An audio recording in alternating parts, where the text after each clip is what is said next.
Hello बच्चों, आइए इस प्रश्न को देखते हैं। समीकरण NO2 minus H2O NO3 minus 2H plus plus Ne minus में n का मान है 1, 2, 3 अथवा 4।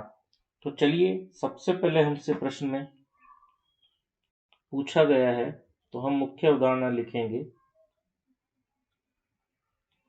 तो प्रश्न की जो मुख्य अवधारणा है वह है कि जो अभिक्रिया दी हमें गई है, अभिक्रिया में जो है हमारा n का मान हमें ज्ञात करना है, n का मान ज्ञात करना है। तो n का मान ज्ञात करने के लिए सबसे पहले हम एक बार इस अभिक्रिया को लिखेंगे। देखिए NO2 माइनस H2O, इधर NO3 माइनस 2H प्लस और यहाँ पर Ne माइनस। तो जो n है वो कोई गुणांक होगा इलेक्ट्रॉन्स का। तो यहाँ पर हमसे पूछ रहा है कि कितने इलेक्ट्रॉन यहाँ पर रखे हुए हैं।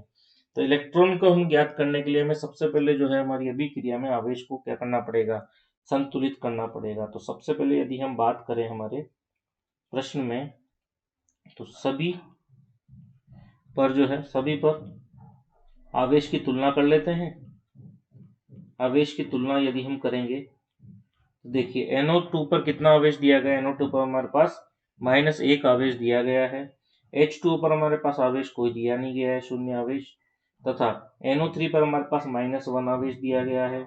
यहाँ पर हमारे पास प्लस का 2 आवेश दिया गया है तथा यहाँ पर हमें प्लस का नहीं, हमें यहाँ पर केवल n दिया गया है।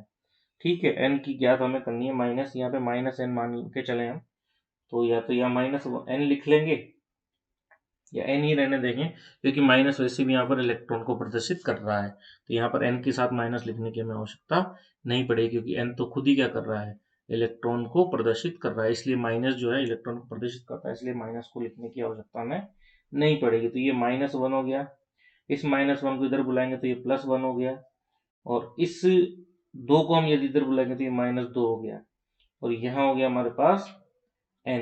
यदि यहाँ पे माइनस लिखना चाहें तो हम माइनस भी लिख सकते हैं, वैसे आवश्यकता नहीं, क्योंकि ये माइनस हमारे को जो है इलेक्ट्रॉन को प्रदर्शित करता है। ये माइनस इलेक्ट्रॉन को प्रदर्शित कर रहा है। तो ये 1 से तो ये 1 खत्म हो गया, बचा n, और ये माइनस से माइनस भी वापस से खत्म हो गया। तो n का मान कितना आ गया हमारे पास, 2।